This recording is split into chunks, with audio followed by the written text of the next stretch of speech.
بسم الله الرحمن الرحيم.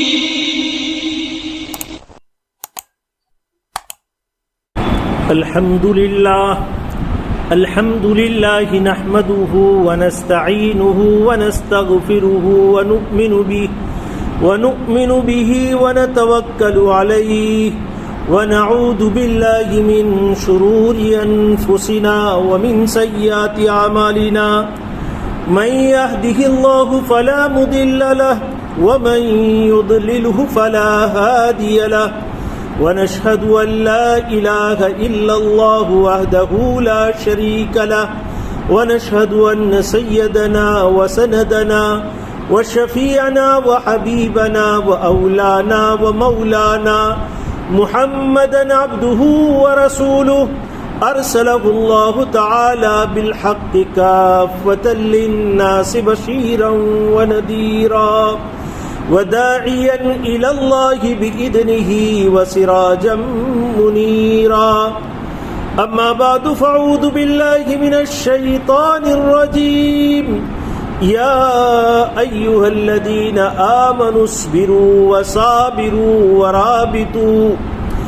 وعن أبي إبراهيم عبد الله بن أوفى رضي الله تعالى عنهما أن رسول الله صلى الله عليه وسلم في بعض أيامه التي لقي فيها العدو انتظر حتى إذا مالت الشمس قام فيهم فقال يا أيها الناس لا تتمنوا لقاء العدو واسألوا الله العافية فإذا لقيتموهم فاصبروا واعلموا أن الجنة تحت ظلال السيوف. ثم قال النبي صلى الله عليه وسلم اللهم منزل الكتاب ومجري السحاب وهازم الأحزاب اهزمهم وانصرنا عليهم. متفق عليه. صدق الله مولانا العظيم وصدق رسوله النبي الكريم ونحن على ذلك لمن الشاهدين ومن الشاكرين والحمد لله رب العالمین. محترم سامعین کرام، یہاں ایک حدیث تلاوت کی گئی. حضرت ابو ابراہیم عبداللہ ابن ابی اوفا رضی اللہ تعالیٰ عنہ اس کے راوی ہیں. فرماتے ہیں کہ رسول اللہ صلی اللہ علیہ وسلم کو ایک مرتبہ دشمنوں کا مقابلہ ہو گیا تو اللہ کے رسول صلی اللہ علیہ وسلم نے تھوڑا سا انتظار کیا اور توقف کیا یہاں تک کہ سورج تھوڑا ڈھل جائے، اور پھر اس کے بعد اللہ کے رسول صلی اللہ علیہ وسلم کھڑے ہوئے اور آپ نے خطبہ دیا لوگوں کو، صحابہ کرام رضوان اللہ تعالی علیہم اجمعین کے درمیان، اور آپ نے یوں ارشاد فرمایا یا ایھا الناس، اے لوگو کبھی دشمن سے ملنے کی تمنا مت کرو. یعنی یہ امید اور آرزو نہیں رکھنے کی کہ کوئی دشمن آ جائے تو اپنی اس کو دکھا دے. ایسی کبھی امید اور ایسی تمنا کبھی نہیں کرنے کی اللہ کے رسول صلی اللہ علیہ وسلم فرماتے ہیں. اور ہمیشہ اللہ سے عافیت مانگو. عافیت یعنی راحت والی، سکون والی زندگی جس میں کوئی جھنجھٹ، کوئی الجھن، کوئی پریشانی نہ ہو، اس ایسی سکون والی زندگی، کوئی بیماری نہ ہو. اس لیے اللہ کے رسول صلی اللہ علیہ وسلم فرماتے ہیں دشمن سے ملنے کی تمنا نہ کرو، بلکہ کیا تمنا کرو؟ اللہ سے عافیت مانگا کرو، راحت اور سکون مانگا کرو. آگے فرماتے ہیں ہاں لیکن کبھی کوئی دشمن آ جائے تو فصبروا. یہاں صبر سے مراد صبر کرنا نہیں ہے، بلکہ یہاں صبر سے مراد اس دشمن کے مقابلے میں جم جاؤ، ڈٹ جاؤ، اس کا مقابلہ کرو، اسے دیکھ کر پیچھے ہٹ مت کرو، یہ مراد ہے. فَإِذَا لَقِيتُمْ، اور اگر دشمن آ جائے تو فَاصْبِرُوا، اس کے سامنے ڈٹ جاؤ اور جم جاؤ. وَاعْلَمُوا، اور یہ جان لو، خبردار ہو جاؤ کہ جنت جو ہے وہ تلواروں کے سائے میں ہے. جنت ان الجنت تحت ظلال السیوف، جنت جو ہے تلواروں کے سائے میں ہے. پھر آگے اللہ کے رسول صلی اللہ علیہ وسلم نے ارشاد فرمایا، اللہ سے دعا کی اور آپ نے فرمایا اللہم منزل الکتاب، اے خدا جو کتابوں کو نازل کرنے والا ہے، ومجری السحاب، جو بادلوں کو چلانے والا ہے، وہازم الاحزاب، اور جو لشکروں کو شکست دینے والا ہے، اہزمہم، ان لوگوں کو تو شکست دے، وانصرنا علیہم، اور ان کے مقابلے میں تو ہماری مدد فرما۔ اس روایت کو امام بخاری رحمۃ اللہ علیہ نے اور امام مسلم رحمۃ اللہ علیہ دونوں حضرات نے اپنی اپنی کتاب میں نقل کیا ہے۔ بہت سی باتیں اس حدیث کے اندر سمجھنے کی ہے۔ یہاں پر علامہ نووی رحمۃ اللہ علیہ اس حدیث کو صبر کے بیان کے اندر لائے ہیں، اس لیے کہ یہاں ایک لفظ آیا ہے فصبروا کا، لیکن ہم نے جیسے کہا یہاں صبر سے مراد جو عام صبر کے معنی ہے وہ نہیں ہے، بلکہ صبر سے مراد جم جانا اور ڈٹ جانا اور اس کا مقابلہ کرنا، یہ مراد ہے۔ اللہ کے پیارے حبیب حضرت محمد الرسول اللہ صلی اللہ علیہ وسلم کا طریقہ کار مختلف مواقع پر خطبات دینے کا، خطبہ کہتے ہیں وعظ و تقریر کو، بیان کو، عربی کے اندر خطبہ کہتے ہیں۔ ایک تو عام خطبے اللہ کے رسول صلی اللہ علیہ وسلم کے ہوا کرتے تھے، مثلا جمعہ سے پہلے جو خطبہ ہوتا ہے وہ اللہ کے رسول صلی اللہ علیہ وسلم کھڑے ہو کر صحابہ کرام میں دیتے، عید سے پہلے خطبہ دیتے۔ اس کے علاوہ ایسا کوئی خاص موقع ہو جس میں حضرات صحابہ کرام رضوان اللہ تعالی علیہم اجمعین کو کسی خاص بات سے واقف کرنا ہو تو اللہ کے پیارے حبیب حضرت محمد الرسول اللہ صلی اللہ علیہ وسلم کھڑے ہو کر صحابہ کرام رضوان اللہ تعالی علیہم اجمعین کے درمیان خطبہ دیتے، اور جو رہبری کرنی ہو اس موقع کی مناسبت سے آپ رہبری فرماتے، جیسے یہاں اس حدیث پاک کے اندر بھی اللہ کے رسول صلی اللہ علیہ وسلم نے فرمایا، خطبہ دیا۔ اور یہاں ایک لفظ ہے کہ اللہ کے رسول صلی اللہ علیہ وسلم نے دشمن کے مقابلے کے لیے انتظار کیا، تھوڑا صبر کیا اور انتظار کیا یہاں تک کہ سورج ڈھل جائے، اس لیے کہ تیز گرمی کے وقت بھی صحابہ کرام کو یا اپنے لشکر کو دے کر نکلنا، جس سے ایک تو دشمن کا مقابلہ، پھر تپتی ہوئی دھوپ کا مقابلہ، یہ انسان کے لیے مشکل ہو جاتا ہے۔ تو اللہ کے رسول صلی اللہ علیہ وسلم نے انتظار کیا یہاں تک کہ سورج ڈھل جائے، اور سورج ڈھلنے کی وجہ سے تھوڑی سی موسم کے اندر ٹھنڈک پیدا ہو جائے اور تھوڑا سا سایہ بھی لمبا ہو جائے۔ تو یہ چیزیں، ان چیزوں کا اللہ کے رسول صلی اللہ علیہ وسلم نے انتظار کیا۔ تو انتظار کرنے کا مقصد یہی تھا کہ تھوڑی سی موسم میں ٹھنڈک ہو جائے اور سایہ لمبا ہو جائے، تو سایہ زیادہ ہوگا، صحابہ کرام رضوان اللہ تعالی علیہم اجمعین کا دشمن کا مقابلہ کرنا یہ آسان ہو جائے گا۔ اس وجہ سے اللہ کے رسول صلی اللہ علیہ وسلم نے انتظار کیا، اور سورج ڈھلنے کے بعد آپ کھڑے ہوئے، اور کھڑے ہو کر صحابہ کرام رضوان اللہ تعالی علیہم اجمعین کے درمیان آپ نے خطبہ دیا۔ جیسے ہم نے عرض کیا کہ اللہ کے رسول صلی اللہ علیہ وسلم ایک تو جمعہ میں خطبہ دیا کرتے تھے، عیدین کا خطبہ دیا کرتے تھے، اور کبھی کوئی خاص موقع ہو، کسی خاص بات سے صحابہ کرام رضوان اللہ تعالی علیہم اجمعین کو واقف کرنا ہو تو آپ صحابہ کرام رضوان اللہ تعالی علیہم اجمعین کے درمیان میں کھڑے ہو کر خطبہ دیا کرتے تھے، یعنی واعظ و نصیحت کیا کرتے تھے، ان کی رہبری فرماتے تھے۔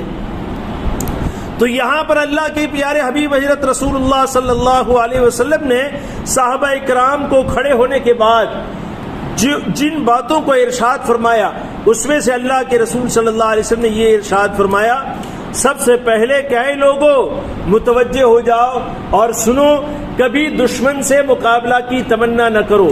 کیا فرمایا اللہ کے رسول صلی اللہ علیہ وسلم نے؟ کبھی یہ تمنا مت کرو کہ کوئی دشمن آ جائے تو ہم بھی اس کو بتا دیں گے کہ ہم کتنے طاقتور ہیں، ہماری کتنی حیثیت ہے، ہم اپنی طاقت کا، اپنی حیثیت کا پتہ اس کو دے دیں گے۔ ایسی تمنا کبھی کرنی نہیں چاہیے، بلکہ آگے اللہ کے پیارے حبیب حضرت محمد الرسول اللہ صلی اللہ علیہ وسلم فرماتے ہیں اللہ سے انسان کو ہمیشہ عافیت مانگنی چاہیے۔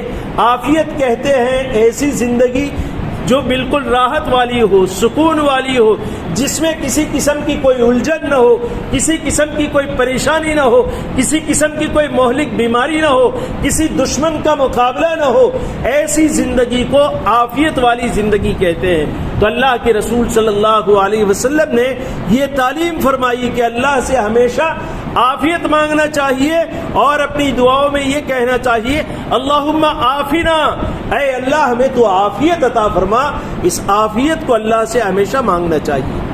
لیکن اگر کبھی کوئی ایسا موقع ہوا اور دشمن سے مقابلہ ہو ہی گیا، دشمن مقابلے پر آ ہی گیا، تو پھر اللہ کے رسول صلی اللہ علیہ وسلم فرماتے ہیں دشمن مقابلے پر آ جائے تو فصبرو، صبر کرو. صبر کرو یعنی یہ مطلب نہیں ہے کہ گھر میں بیٹھے رہو اور صبر کرو. یہاں صبر کرو سے مراد ہے اس کے مقابلے میں جم جاؤ، اس کے مقابلے میں ڈٹ جاؤ اور اس سے مقابلہ کرو، اس سے پیچھے ہٹ نہ کرو. یہ مراد ہے یہاں صبر سے. ایک تو صبر یہ ہے کہ وہ گھر میں بیٹھے رہو، صبر کرو، اللہ سے امید رکھو، نہیں، یہ مراد نہیں ہے، بلکہ دشمن کے سامنے جم جانا، اس کے سامنے ڈٹ جانا، اس سے جم کر مقابلہ کرنا اور اس سے ڈر کر پیچھے ہٹ نہ کرنا، یہ مراد یہاں صبر سے ہے. اور صبر کرو اور اللہ سے مدد طلب کرو اور دشمن کے ساتھ برابر لڑتے رہو یہاں تک کہ اللہ کا کلمہ بلند ہو جائے، اللہ کا کلمہ بلند ہو جائے. یہ اللہ کے رسول صلی اللہ علیہ وسلم نے ارشاد فرمایا. آگے ایک زبردست بات اللہ کے رسول صلی اللہ علیہ وسلم فرماتے ہیں، وَاعْلَمُوا أَنَّ الْجَنَّةَ تَحْتَ ظِلَالِ السُّيُوفِ، اور لوگوں جان لو کہ جنت جو ہے وہ عیش و عشرت میں، راحت و آرام کی جگہوں میں اور بالکل سکون میں نہیں ہے، بلکہ جنت جو ہے تحت ظلال السیوف یعنی تلواروں کے سائے میں ہے. یعنی وہ تلواریں جن تلواروں کو لے کر مجاہدین اللہ کا کلمہ بلند کرنے کے لیے میدان میں جاتے ہیں، ان تلواروں کے سائے میں جنت ہے. کہ جب کوئی مجاہد، کوئی اللہ کا بندہ اللہ کے نام کی نسبت پر، اللہ کے دین کی نسبت پر، اللہ کے کلمے کو بلند کرنے کی نسبت پر جب میدان میں جاتا ہے اور دشمنوں سے مقابلہ کرتا ہے اور لڑتا ہے اور وہ شہید ہو جاتا ہے تو وہ سیدھا کہاں پہنچتا ہے؟ وہ جنت میں پہنچتا ہے. اسی بات کو اللہ کے رسول صلی اللہ علیہ وسلم نے فرمایا کہ الجنت تحت ظلال السیوف یعنی جنت جو ہے تلواروں کے سائے میں ہے. اور جو لوگ اللہ کے راستے میں شہید کر دیے جاتے ہیں وہ پھر سیدھے جنت میں جاتے ہیں اور جنت میں ان کے لیے مستقل ایک رزق ہوتا ہے. چنانچہ اللہ تعالیٰ شانہ قرآن کریم میں ارشاد فرماتے ہیں وَلَا تَحْسَبَنَّ الَّذِينَ قُتِلُوا فِي سَبِيلِ اللَّهِ أَمْوَاتًا، جو لوگ اللہ کے راستے میں شہید کر دیے جاتے ہیں انہیں آپ مردہ نہ سمجھیں. اللہ تعالیٰ انہیں خاص قسم کی زندگی دیتے ہیں اور انہیں خاص قسم کا رزق اللہ کے یہاں دیا جاتا ہے. فرحین بما آتاکم اللہ من فضلی، اور جو فضل اور انعام اللہ کے یہاں ان کو ملتا ہے اس سے وہ بڑے خوش ہوتے ہیں.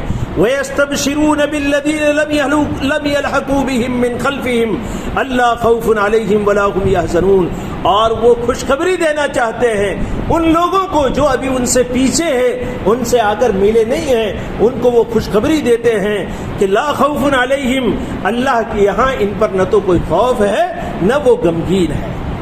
پیچھے والوں کو اس بات کی بشارت اور خوشخبری دیتے ہیں. یستبشرون بنعمت من اللہ وفضل وان اللہ لا یضیع اجر المؤمنین، اور اس بات کی خوشخبری دیتے ہیں کہ اللہ کے یہاں ان کے لیے اللہ کا فضل ہے اور نعمتیں ہیں اور اللہ تعالیٰ کبھی مومنین کے اجر کو ضائع نہیں کرتا، ضائع نہیں کرتا. یہ ہے. اور علماء نے ایک بات یہاں اور لکھی ہے کہ ایک اللہ کا بندہ جب اللہ کے دین کے لیے دشمنوں کا مقابلہ کرتا ہے اور میدان جنگ میں لڑتا ہے اور تلواروں کے اور نیزوں کے زخم اس کے جسم پر لگتے ہیں تو اسے ان زخموں کا کوئی احساس یا اس کی کوئی تکلیف انہیں نہیں ہوتی. اس لیے بے شمار صحابہ اکرام رضوان اللہ تعالی علیہم اجمعین کے واقعات احادیث میں آتے ہیں کہ ان کے جسم کو چھلنی کر دیا گیا، یعنی زخموں سے چھلنی ہو گئی جسم، لیکن پھر بھی اس کے بعد کہتے ہیں فزت ورب الکعبہ. اگر وہ تکلیف کا احساس ہو، درد اور دکھ کا احساس ہو تو آدمی فزت ورب الکعبہ یعنی رب کعبہ کی قسم میں تو کامیاب ہو گئے، یہ لفظ آدمی نہیں کہے. تو یوں فرماتے ہیں کہ جب اللہ کا بندہ میدان جہاد میں اللہ کے نام کو بلند کرنے کی غرض سے جب اترتا ہے اور دشمنوں سے لڑتا ہے اور دشمن کے وار کی وجہ سے اس کا جسم زخموں سے چھلنی ہو جاتا ہے تو وہ زخموں کا درد اور تکلیف اسے نہیں ہوتی، اس کا احساس اسے نہیں ہوتا. چنانچہ صحابہ اکرام رضوان اللہ تعالی علیہم اجمعین میں سے انس بن نضر رضی اللہ تعالیٰ عنہ ہے جو فرماتے ہیں میدان جنگ میں ہیں اور یوں کہہ رہے ہیں کہ مجھے احد کے پہاڑ سے جنت کی خوشبو آ رہی ہے، جسم نیزوں سے اور زخموں سے چور ہے، تو تکلیف کا احساس ہونے کے بجائے کیا کہہ رہے ہیں؟ مجھے احد کے پہاڑ کی طرف سے جنت کی خوشبو آ رہی ہے، یہ کہہ کر دشمنوں کے جتھے میں گھس جاتے ہیں اور شہید ہو جاتے ہیں۔ علماء فرماتے ہیں ان کی باڈی کو، ان کی ڈیڈ باڈی کو، ان کی ناش کو جب لایا گیا تو 80 سے زیادہ زخم نیزوں اور تیر اور تلواروں کے ان کے جسم پر تھے، لیکن ایسی حالت میں کیا کہتے ہیں؟ احد کے پہاڑ سے مجھے جنت کی خوشبو آ رہی ہے۔ اگر یہ زخموں کی تکلیف کا احساس ہو تو آدمی یہ نہیں بول سکتا۔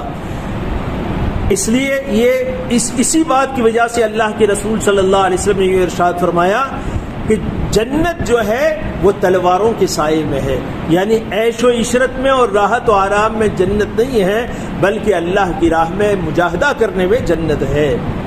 اس کے بعد اللہ کے رسول صلی اللہ علیہ وسلم نے جو دعا ارشاد فرمائی اس دعا کو عرض کر کے بات پوری کرتے ہیں۔ اللہ کے رسول صلی اللہ علیہ وسلم نے پھر دعا فرمائی اور کہا اللہم منزل الکتاب، اے کتاب کو اتارنے والے۔ علماء نے لکھا ہے یہاں کتاب سے مراد قرآن کریم بھی ہے، اور کتاب سے مراد وہ تمام صحیفے اور تمام کتابیں جو دیگر نبیوں پر اتاری گئی وہ تمام کتابیں مراد ہے۔ تو یہ کتابوں کا اتارنے والا صرف اللہ کی ذات ہے، کتابوں کو نازل کرنے والا۔ ومجری السحاب، اور بادلوں کو چلانے والے، یہ بادل ادھر سے ادھر جو چلتے ہیں صرف اللہ کی طاقت ہے اسے چلا سکتی ہے۔ دنیا کا کوئی سبب، دنیا کی کوئی طاقت، دنیا کا مال و متاع اور دنیا کی کوئی ٹیکنالوجی بادلوں کو ہلا نہیں سکتی ہے۔ بادلوں کو چلانے والی ذات صرف اللہ کی ذات ہے۔ آگے فرماتے ہیں حازم الاحزاب، اور لشکروں کو شکست دینے والے، لشکروں کو میدان میں جو شکست ہوتی ہے وہ شکست دینے والی ذات بھی اللہ کی ہے۔ یہ اللہ کی تعریف کرنے کے بعد پھر آپ فرماتے ہیں اہزمہم، اے اللہ ہمارے ان دشمنوں کو تو شکست دے دے، وانصرنا علیہم، اور ان پر ہمیں ہمارے مقابلے میں، ان کے مقابلے میں تو ہماری مدد فرما۔ یہ دعا اللہ کے پیارے حبیب حضرت محمد الرسول اللہ صلی اللہ علیہ وسلم نے فرمائی، اور ہر مجاہد کو اس دعا کا اہتمام کرنا چاہیے۔